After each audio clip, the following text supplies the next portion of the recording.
everybody, and welcome into a brand new week of Buccaneer Insider. Killian McClatchy here alongside Nicholas Case, as always, and we got a little bit of a different episode for you this week.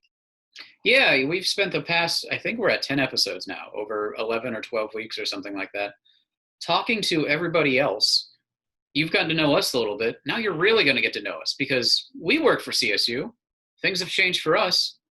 We're going to let you in on us a little bit. Yeah, we're going to learn a little bit more about us, our background, where we came from, really what we do. As I feel like there are a decent amount of people that just see us here. They know, hey, they do this. What else do we do? Yeah. We aren't just podcast people. No, we're not pretty faces. We're not just pretty faces. We have other things that we do beyond this. Yeah, so we're going to get into that. We can't forget to thank our sponsor, East Bay Deli, for helping us put this together every single week. Don't forget, you can head on over to East Bay Deli. You can dine in, take out, and curbside. Big fan of the curbside personally. So East Bay Deli, I want to thank them. And, yeah, I think we should just get right into it, Nick. Yeah, let's go for it. So you're Killian McClatchy, so what I've heard. I am. Can confirm. That's the rumor going around. We were fortunate enough to pick you up last year, and I have a funny story about that, and I don't think I've told you this. Oh. I know you sent me one of the cold call emails that, everybody sends out just hoping to catch on to something. Truth be told, I got two this week alone. Things might be happening, but I'd like to be considered for this spot or this spot, and, I'm a young person, here's my demo reel. I usually blow them off. I blew yours off. Wow, thanks. You were one of many, and it's just like, another one of these. And you're obviously good, but so many of these, you watch them, and you're like, oh no, I feel bad watching this. It wasn't until Jeremy Schrank at the River Dogs, who's now at George Washington, said, hey, this guy reached out to me, but he's really good. You should give him a listen and a look. And I recognized your name. So I went back and read the email. You went and undeleted my email? Yeah, I had to dig for it, but I watched it and I was like, all right, there's something here. This is awesome. All right, cool. This is actually worth having. Because, we live in a world where everybody's trying, and that's great. But man, there aren't a lot of really talented people. And you are really talented. You're very good at what you do, and we could settle for somebody that's just like, oh, hey, everybody, welcome into the next game, no, that's how you came about at CSU. I had passed you over, and somebody else later, like a week later, was like, oh, you need to check this guy out because he said he reached out to you. And I'm like, oh, all right, cool, I'll do it because I trust Jeremy. So that's how you came to CSU. Hey, that is. Hey, look, lesson learned for anybody that's watching this.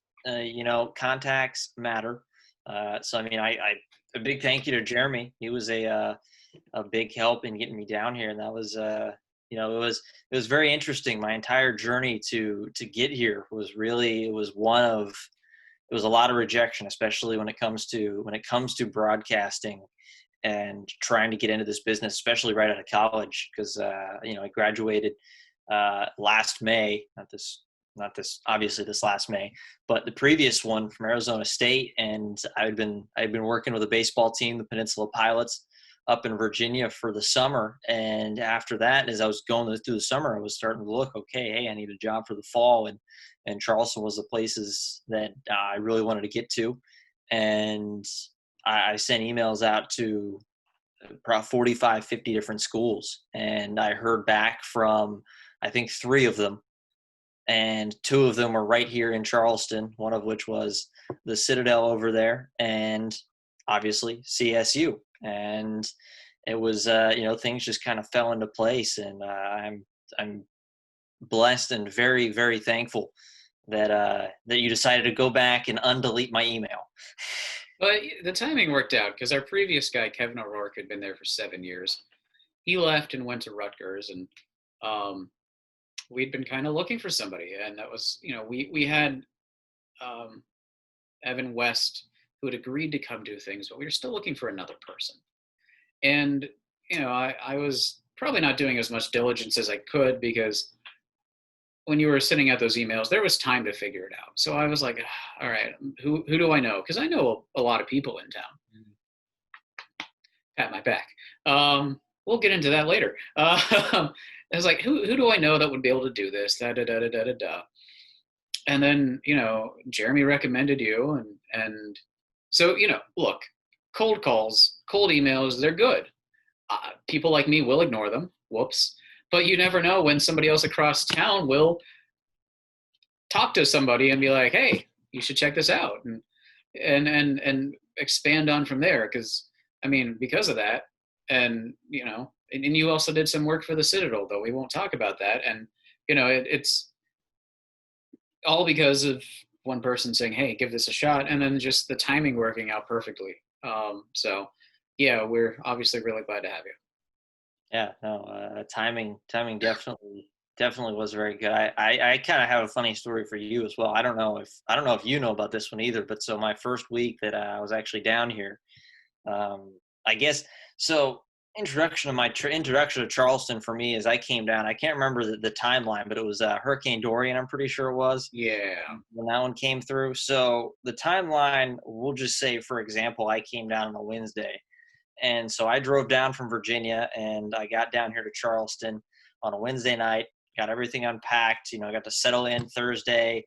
And Thursday, I think like mid-afternoon, it was kind of like, hey, Hurricane Dorian's kind of looking like it's heading this direction. We need to keep our eyes out. And it looked like it was definitely doing some damage down in like the Bahamas and such.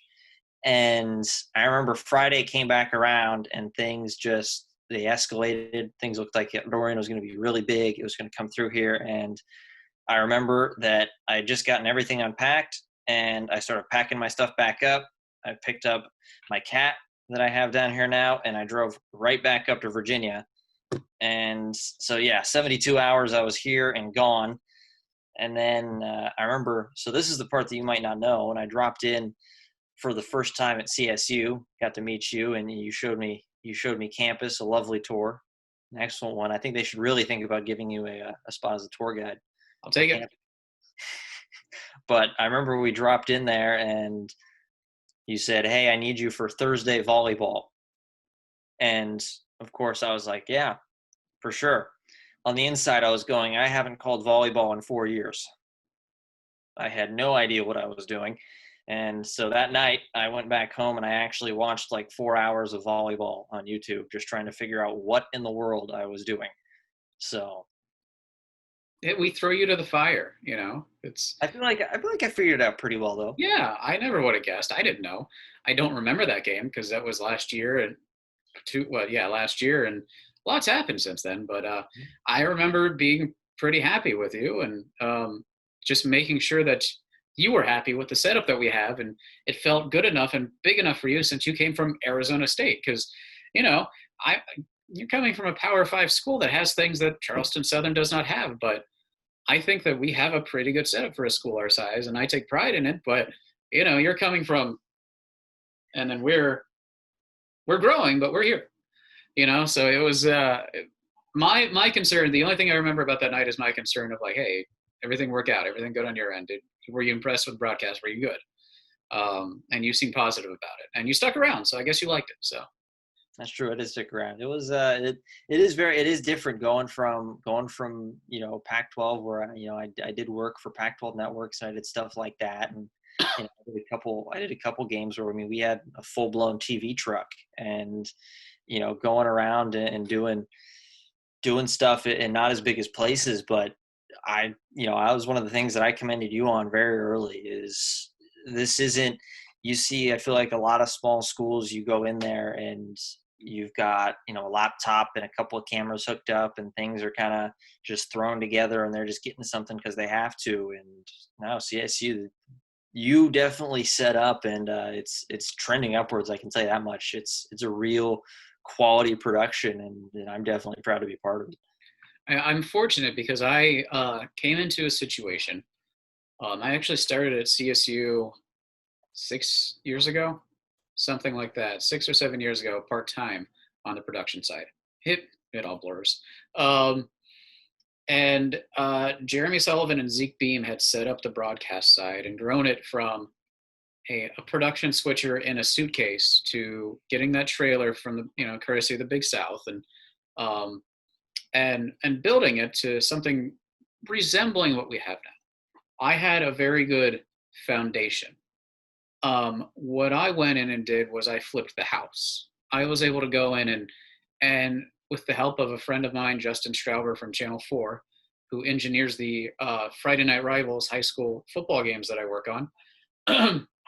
The school was nice enough to let us hire him for a long weekend, basically, and come on and see the truck and say, this is what we need to go along with my ideas. And together we formed that trailer into a really good production vehicle that is up there with some of the full-time freelancing vehicles that I worked on, of the smaller size, but still that will put on, before COVID, would put on things like the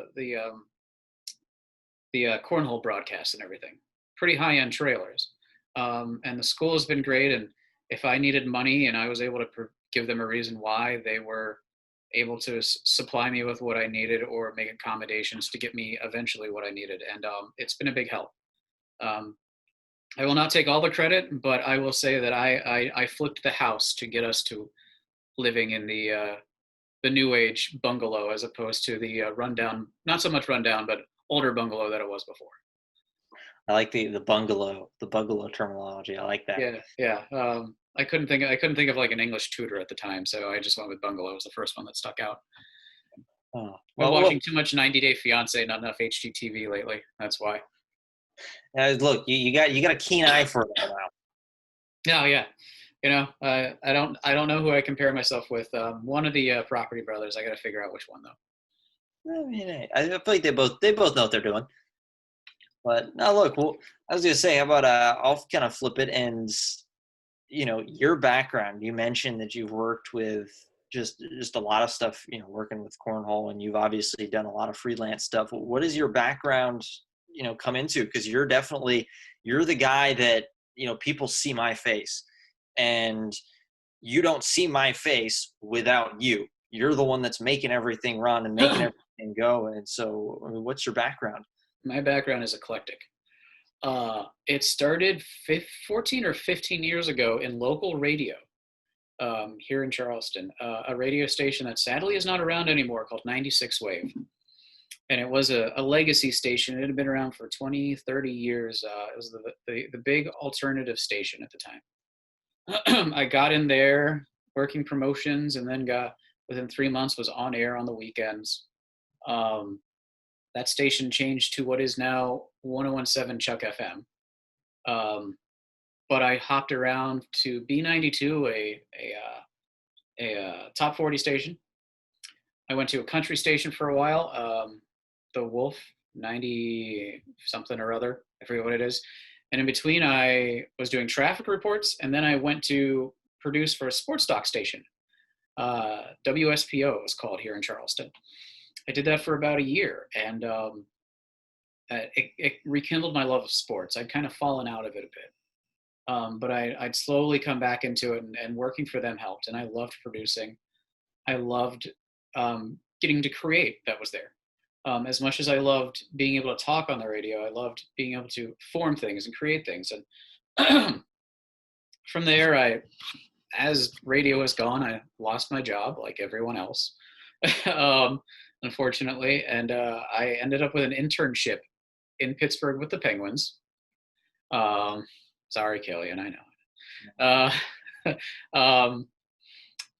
For the 2011 and 12 season, and I got to work with them on their radio station and add a big name. When I came back to Charleston after the internship, I was looking for a job, and I ran into a guy named Dennis Trapani, who's now at the University of Wyoming. He was College of Charleston's video guy. He remembered me from my sports talk show. He said he needed somebody to run audio and asked if I was interested. And I said, I need a job, so sure. My intent was to get back in radio because it was my first love. It's what I wanted to do. I sat in with a DJ that's now in Austin, Texas, Chase Murphy at 95SX back in 1996 for the first time. And I would have been, or it was 97, somewhere in there. I would have been 13 or 14. And that's when I realized, hey, I love radio. This is awesome. So my intent was, I'm going back into radio. This is a stopgap. I applied to a bunch of radio jobs and runner up. I was runner up for a job in Buffalo, in St. Louis, one in Charleston. I interviewed with the Steelers for a position. Just nothing clicked.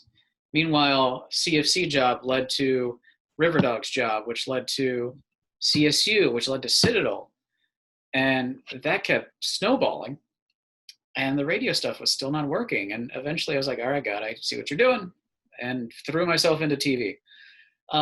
From there, I met the right people and met with a company called Tupelo Raycom, which was going around doing like the ESPN3 Big South shows. So I travel around and make $300, $400, $500 a pop to do games for them, running replay that I'd learned at CSU and the River Dogs and Citadel and CFC. And it kept me going. It fed me for a while, but the travel was tough.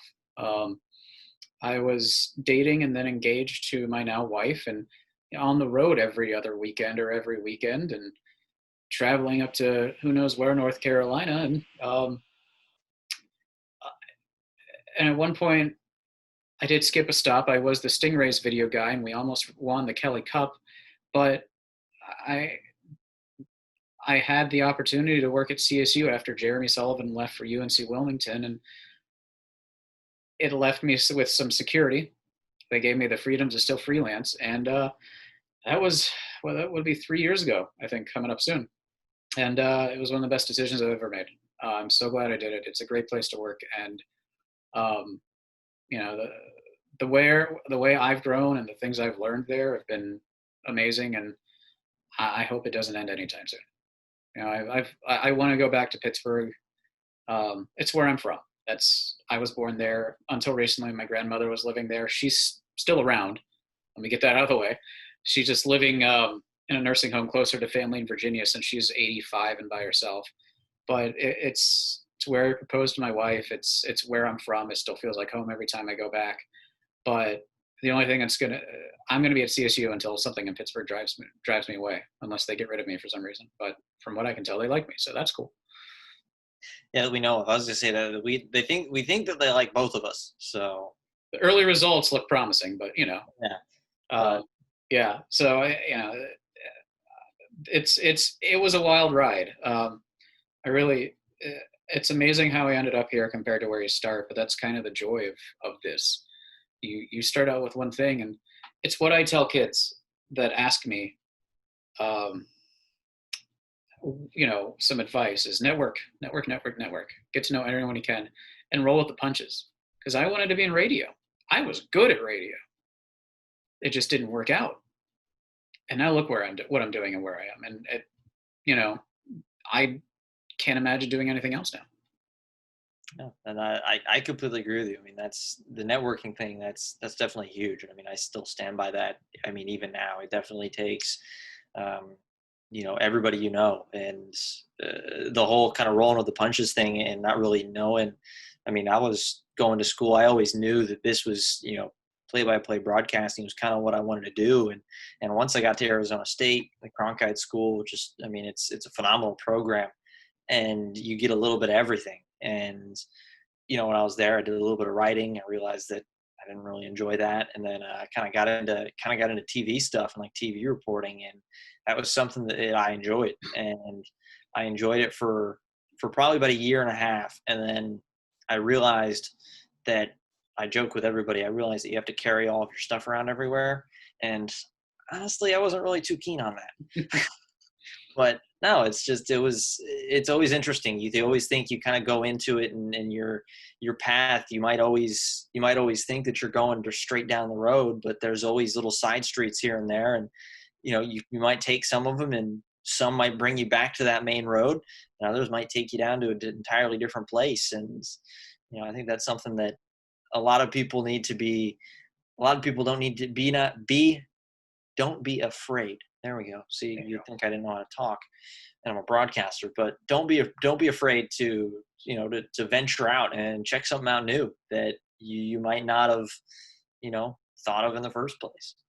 Yeah, 15 or so years ago, if I would have told you I can direct a broadcast quality ESPN show, be like, what?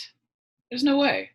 Um, and now I go in there and it's water off a duck's back. It's just another day at the office, and it's something I'm extremely lucky to do.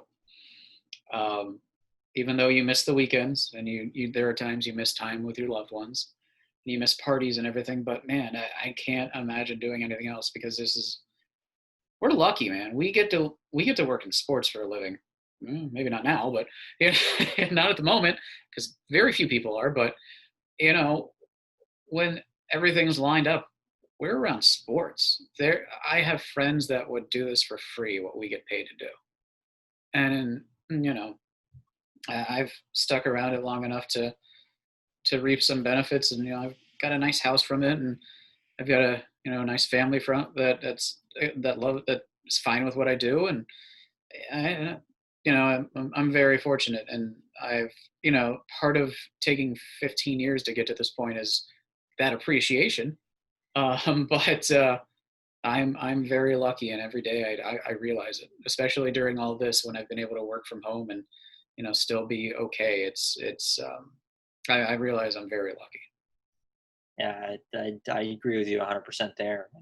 Just that journey, it's kind of crazy. I mean, this is something that, broadcasting is something that I picked up as a sophomore in high school.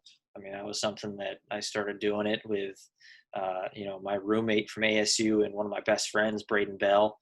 And he's actually, he's out at California Baptist University doing basketball for them. Give a little shout out to them. A little bit of a alliance going on between the two of us. But no, I mean, it started doing stuff like that through high school, and it's still crazy. I still have one of the first broadcasts I've ever done on my laptop here, and every once in a while I kind of open it up and I listen to it for probably about 30 seconds. Then I go, oh my goodness gracious, how in the world is this person doing anything with this career that I've chosen to do? But it definitely goes to show, you keep working at something, and it is cool. It is cool to kind of look back and listen to that and go, man, I came from small town Utah, and now I'm here in Charleston working stuff for Division I university. My name's next to ESPN, and it's pretty cool. So you're saying that's the Killian I would have watched the demo reel and be like, oh no. Maybe one day I'll pull it up for you and you can listen to it. I don't know. You can, and see, the kicker is you can watch all of my early directing games on Big South Network because the archives still exist. So if you want to go back and watch my early directing games, go back to the 17-18 season on BigSouth.com, and the Big South Network is still archived. You can watch all those, and man, they are interesting compared to now. But it's part of the process, man, and it's part of the fun is to look back at where you were and what you can do now, and because you don't realize the growth as you're doing it. It's not till later that you realize, oh wow, look what it's become. So, and it's something that this is a business that it's always evolving, and I definitely know that you completely understand that because you've been around it a lot longer than I have. But even in my short time, you always have to be looking to improve yourself, and you always have to be looking to find a little thing to do better every single time. And I know that that's something that's still a goal that I have every time I put the headset on. I kind of think about, okay, what did I do last time? And, what did I not like? What did I like? And what can I improve on to give the viewers, give the listeners, give whoever's out there watching it just a better and more enjoyable time. And it's definitely something. You're going to have those bad days where you say something, you go, why is I do it in my head all the time. I say something, I kind of think back and I go, why in the world did I just say that? But you kind of have to kick that to the curb for another hour and a half. And you got to keep on chugging along. Cause it's, for some of these sports, you're looking at, you've got 3 hours straight. You can't stop. You got to keep on going. It's the short memory. Same thing when I do a bad punch, man. I got to leave that behind and pretend it didn't happen. There was something I was going to bring up, but you zoomed on past it, so I've forgotten, and that's fine. It probably wasn't relevant. Well, okay, so you always talk about Utah. Oh, actually, this is what it was. We'll All get right. back to Utah then. What Lovely. was you said about growing and trying to improve, and what was after the first couple broadcasts? What did we do? We went to Starbucks, and what did I say? How can we make this better? What have you been through that we can make better on our broadcasts? So it's that same mindset. Yeah, it definitely is. I mean, younger me was definitely, thinking back, it was more of just, this is fun. I mean, I know definitely just coming up at the start, it wasn't really necessarily listening back to myself and going, oh, what do I need to do better? It was more like I'd listen back to myself and I'd see that, half of the town listened to us broadcast a high school football game. And we were like, oh my gosh, this is incredible. Like, what have we just done? Like, this is so cool. And I mean, now it's definitely, I mean, you kind of look for, those, little words, and, how I handled, doing a replay package, or, what going to commercial. I mean, that's something that I still work on. I mean, to this day, I mean, that's something I still know that I need to work on. But I mean, at CSU, I feel that's something that I know, we have conversations pretty much. I mean, it's pretty much after every broadcast. It's kind of like, hey, what did we do? What's those little things that we can kind of work on and tweak. And like I said, I think you know, this is kind of patting ourselves on our own back here. But I do think that, Charleston Southern University, we've got one of the best broadcasts, in the Big South. And I mean, you could argue, in all of the FCS. I mean, we've got a top notch crew, and we do stuff. We go in there every single night, and, we put together a good show.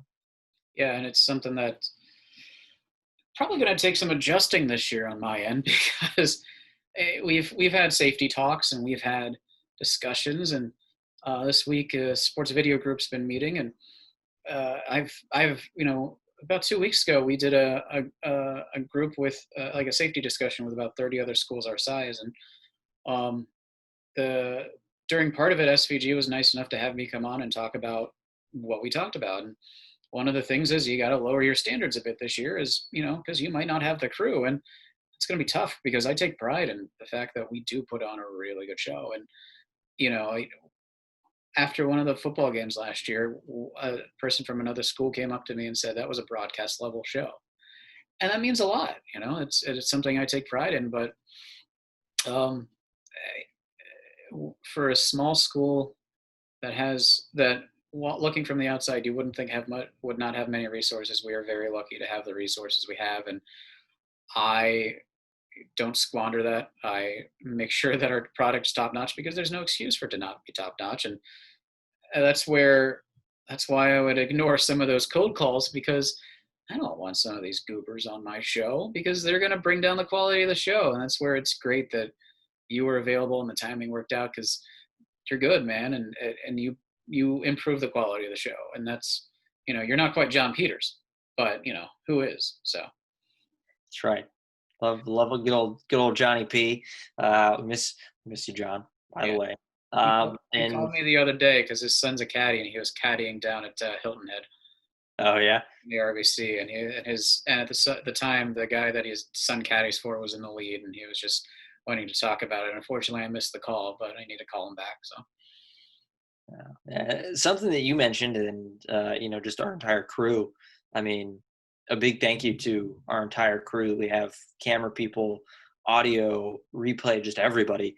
Um, you know, right. This is my little. I hope you're all doing well, but it's something that you really mentioned right at the start when I got down here, is how it is a lot of places are not very, people, you get to know people, and they kind of help you out here and there, especially when it comes to work. But you mentioned the word that I remember was with Charleston just as a whole is it's a family, especially in this business. And that's true. I mean, I've seen it firsthand from everybody, people that work with us at CSU. I've seen those same people over at the Citadel, and I know a lot of them work for the River Dogs during the baseball season. And it really is, it's like a family, and everybody looks out for each other.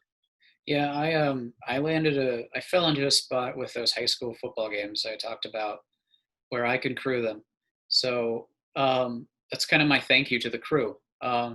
We try to bring in students, but largely we're able to hire people out. That's how it is all across town. And we pay what everyone else does, but that's my thank you to them to make some big money is to do that.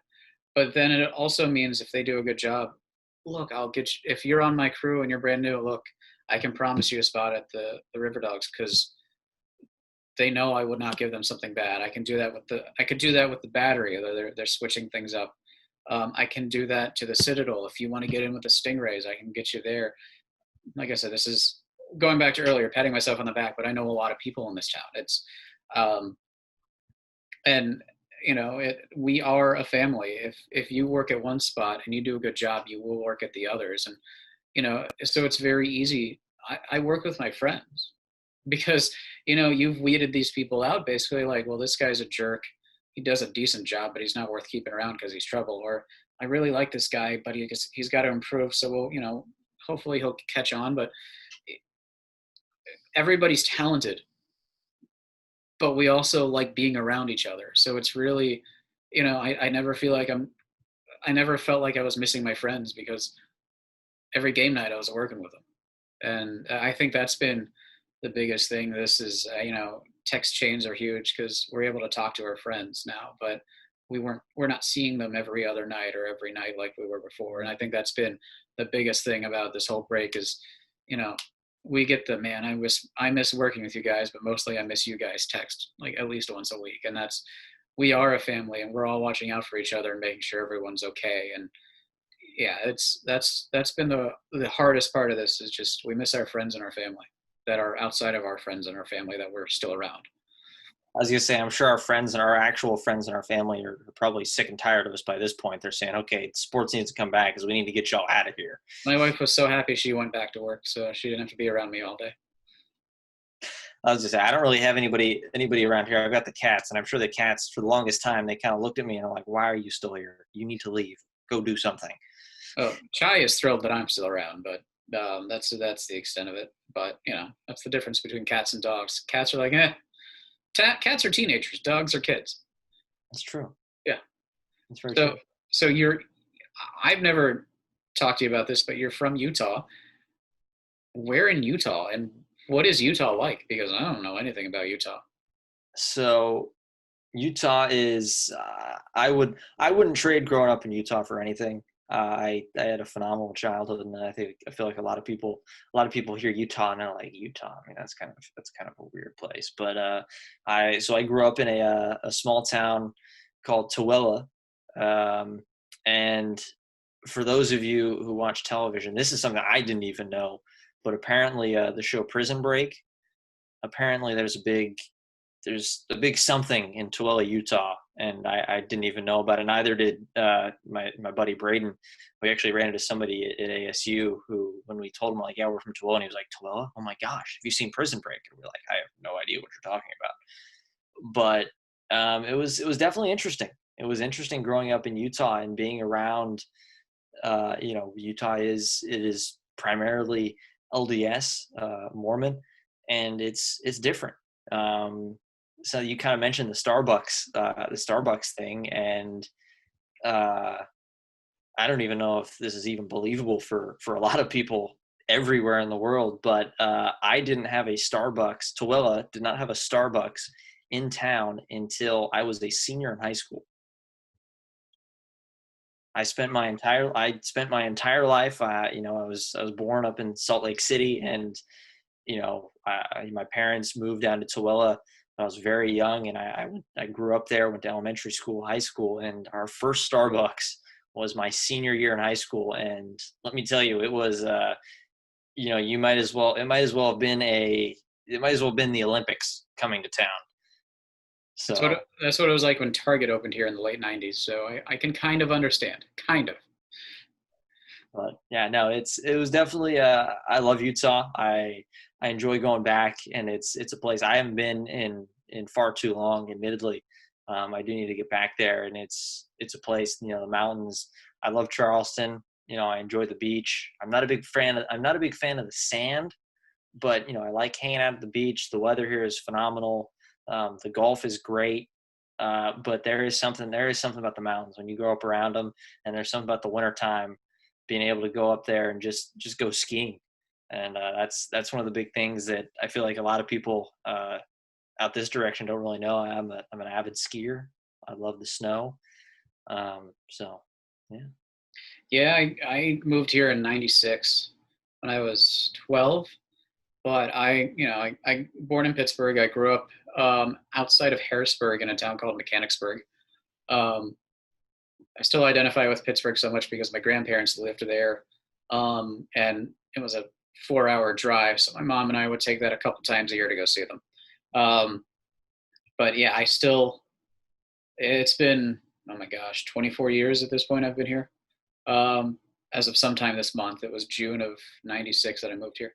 I still miss the snow. I still miss winter.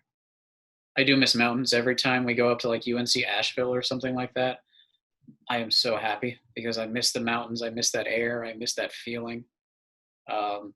Never got into skiing. I was too young for it, but man, it's just different, and I miss that. The beach is fine. I go maybe once a year. It's not my thing.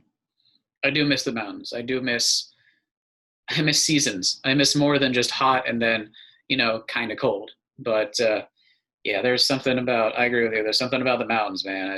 I miss that. I love that. And I've family in Maine. My dad's side of the family's in Maine, and going up to visit them's great because they've got trails to hike and they're by the coast. So you at least you get the sea breeze and the smell, but you're still able to go in the mountains and hike. And I haven't been there in the wintertime. Probably never will. But if I want my winter, I can go see them anytime I want to after like October. But yeah, there's just something about the mountains that I definitely more in my blood than the beach. So I feel you there. I was gonna say a lot.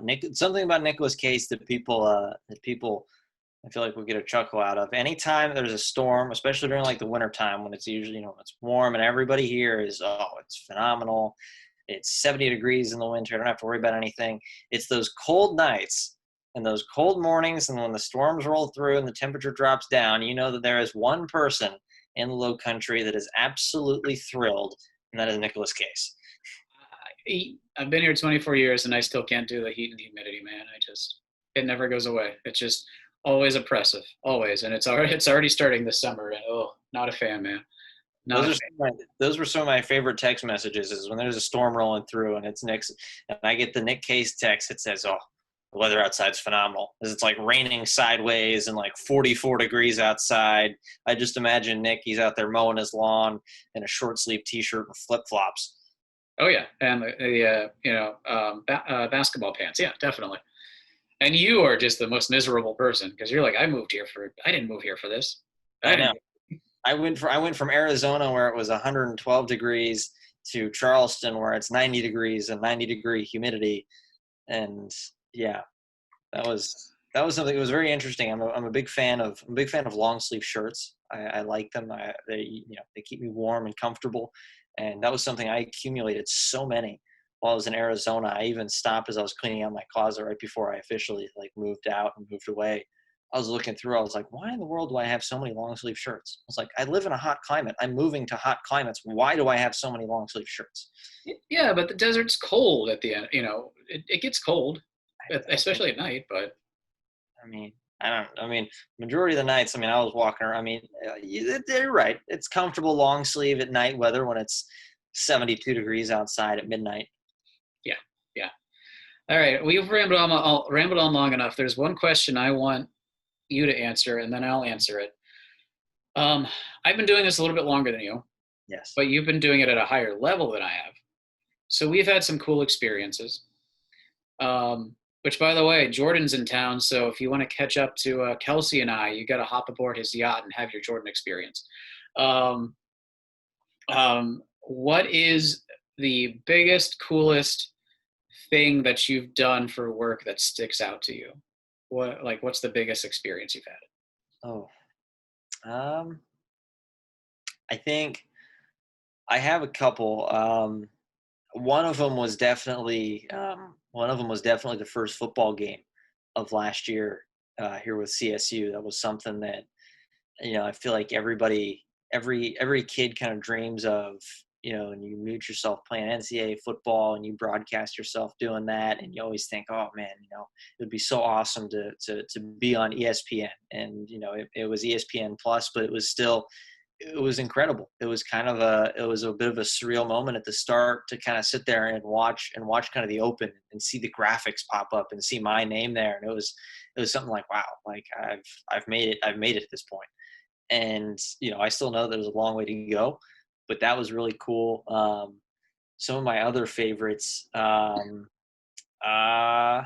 say I have two other favorites. I think one of them was, I did a Pac-12 Facebook Live for Arizona State softball against, oh gosh, I can't even remember the team now, but we eventually found out it was Michigan, maybe.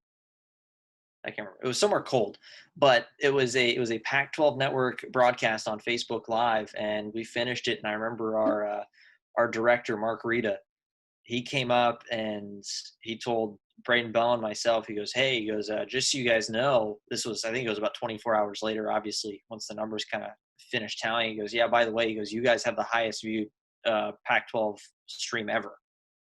And it was like pushing 250,000 unique viewers on this softball game. And that was a really cool moment. And honestly, the last one that I have is, it was a hectic week, but it was one that I would never trade. My senior year, I was one of the heads of our student radio station. And so I was helping assign the schedule for everybody to broadcast. And I was pushed towards the end of the season because I decided I wanted to go to Oregon. I'd never seen Eugene. I think it's one of the best college towns in the country. I absolutely love it. But so I traveled up, me and, some of my closest friends, we went up to Oregon. We spent a weekend there, broadcasted for a student station, the Oregon ASU football game. And after that Oregon game, we flew on back down to Phoenix. And 24 hours later, we jumped in the car. My two roommates and I, we jumped in the car and we drove to Las Vegas to broadcast Arizona State basketball inside the T-Mobile Arena, excuse me. And, did that basketball game, hung out there, drove back that night. We were exhausted. We had 2 days. It was Thanksgiving. Enjoyed a great Thanksgiving with the Bell family. And then right afterwards, we jumped back in the car and we went down south to Tucson, and it was a Territorial Cup. And that was something that through 4 years as a student at Arizona State, that's one of those things that you kind of dream of when you get in there. Like, man, like I'd love to broadcast the Territorial Cup, and just that rivalry and everything.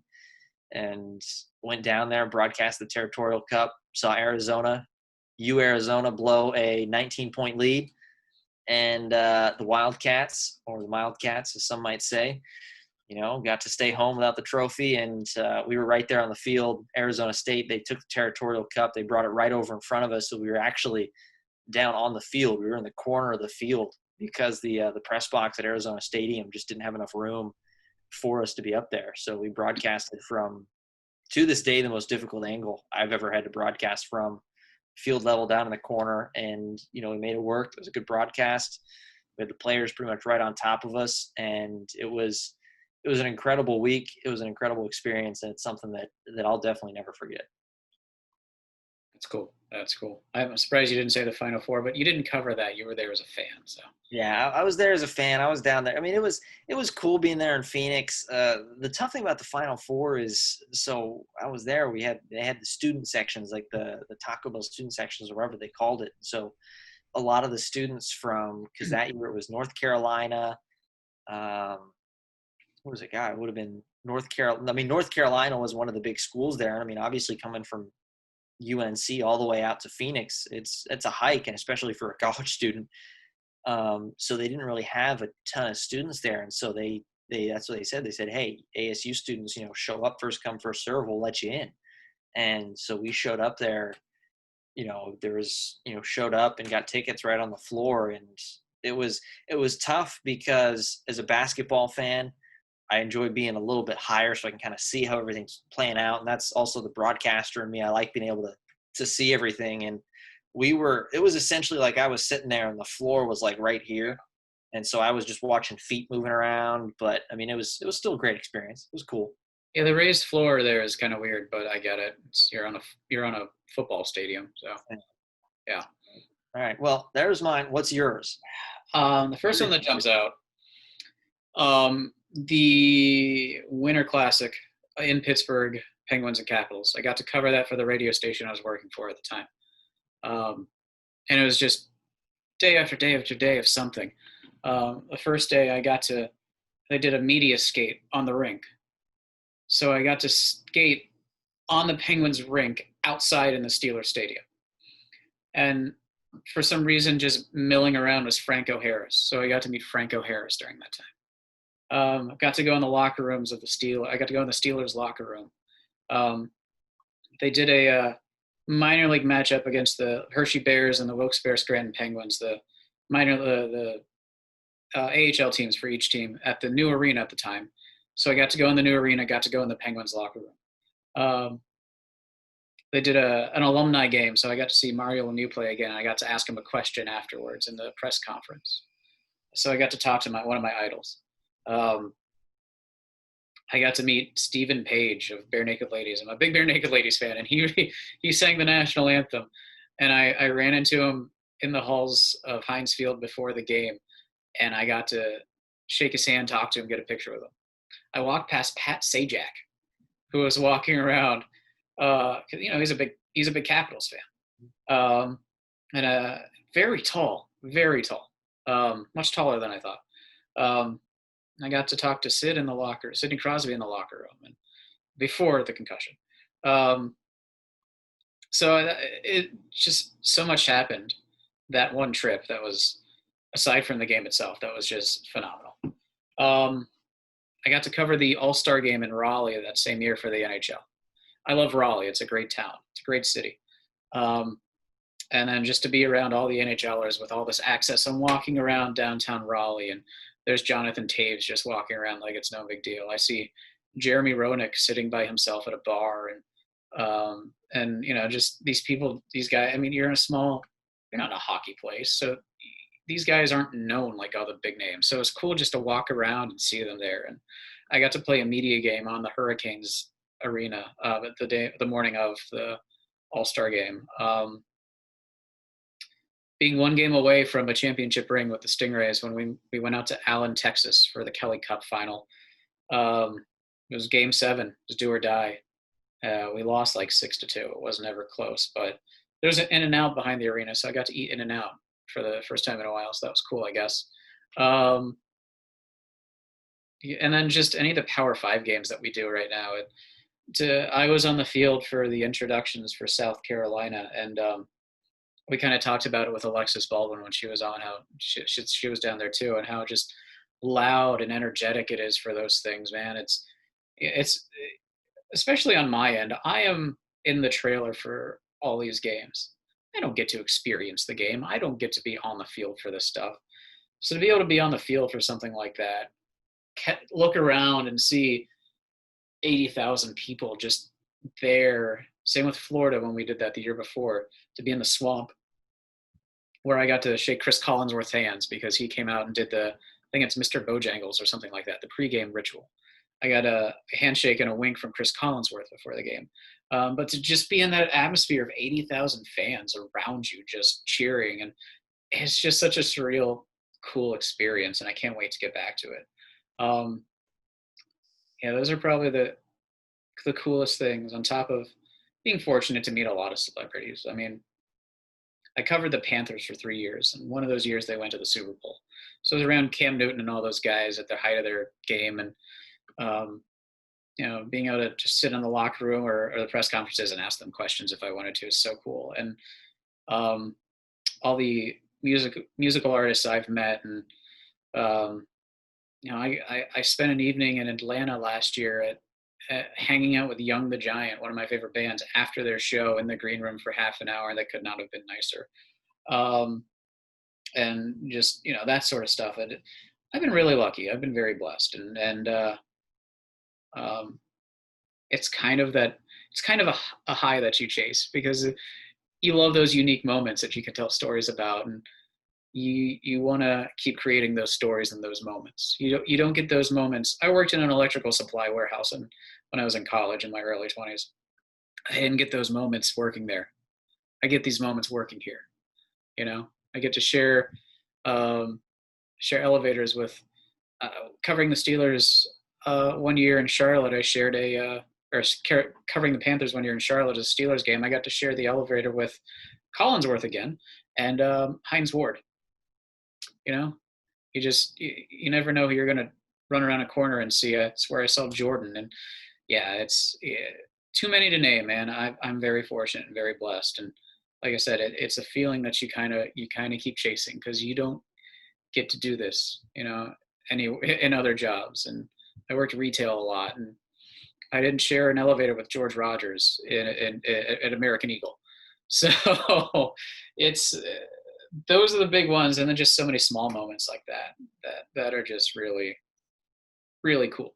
That's No, we're in a business that we're very lucky, we're very blessed to be in the situations that we are, and we're lucky that we have the opportunity to be around sports and be around it every single day. And I feel like that's something that everybody, or a lot of people, I shouldn't say everybody, but a lot of people, you know, they enjoy sports and they always kind of look at it and go, man, like that'd be cool. And we get the opportunity to actually do that and live that every single day. And, you know, I don't take that for granted. I appreciate, you know, something that I really stand by is every single time, you know, that we go on air is, you know, I always try to make it as enjoyable for whoever's on the other end of that TV, that phone, iPad, whatever it might be, you know, make their lives a little bit better for even if it's just for, you know, 30 seconds or, you know, a few hours,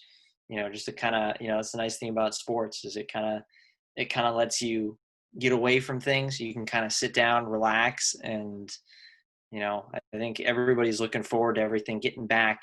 So there's not as much, you know, stress with the world, and especially with COVID. And I know, you know, we've got baseball hopefully finally coming back here soon, and, you know, we'll be coming back in the fall, and I can't wait for it. Yeah, I approach every broadcast like my mom is the only one watching, so I always try to make her proud, even though she might not know what I'm doing. I just want to make her proud, and I'm ready for. I think we've needed the lack of distraction of sports for a while, without getting into a grander social commentary, but I think we're all ready to have it back. It was nice to unplug for a while too, because I've been going at it for 7 years straight with no real end. It's been nice to unplug, but man, I'm ready. I'm eager. I'm itching. I'm ready. Let's go. Let's bring it back. No, I think that's how we all are. I can tell you what, I mean, I can tell you if you called me up tomorrow morning and said, hey, I got something for you, I need you here, you know, I can tell you I'd be in the car faster. I'd be in the car before we'd hang up that phone call. Then we go to East Bay Deli for lunch. Hey, it's a great place. It's a great place. Presenting sponsor, the Buccaneer Insider. Yeah, East Bay Deli. Well, I think that was a lot of fun. It was good getting to just chat with you, and hopefully all of you enjoyed getting to know a little bit more about us. Hopefully our ramblings weren't too crazy out of the way, but no, this was fun. I'm glad that we got to do this, and you know, we'll be getting back. We should hopefully be getting back on campus here in the next couple of weeks. Yeah, we're trying to figure out plans to do this. We're going to do this going forward no matter what, but a way that's not from my office and not from your living room, you know, something a little more in person for whoever is on the other line, where we don't have to worry about their signal dropping and losing them. Yeah. Well, we really appreciate all of y'all joining us this week. You know, it's a little bit of a mix up than the usual stuff, but don't worry. We'll be back to the regularly scheduled program. You won't have to listen to the two of us yak for the entire time next week. But yeah, we really want to thank everybody for joining us for this long. Thank you to East Bay Deli, our presenting sponsor. My name is Killian McClatchy. My partner, Nicholas Case. Thank you for joining us, and we'll see y'all next week. And hopefully we'll be in person in a few more.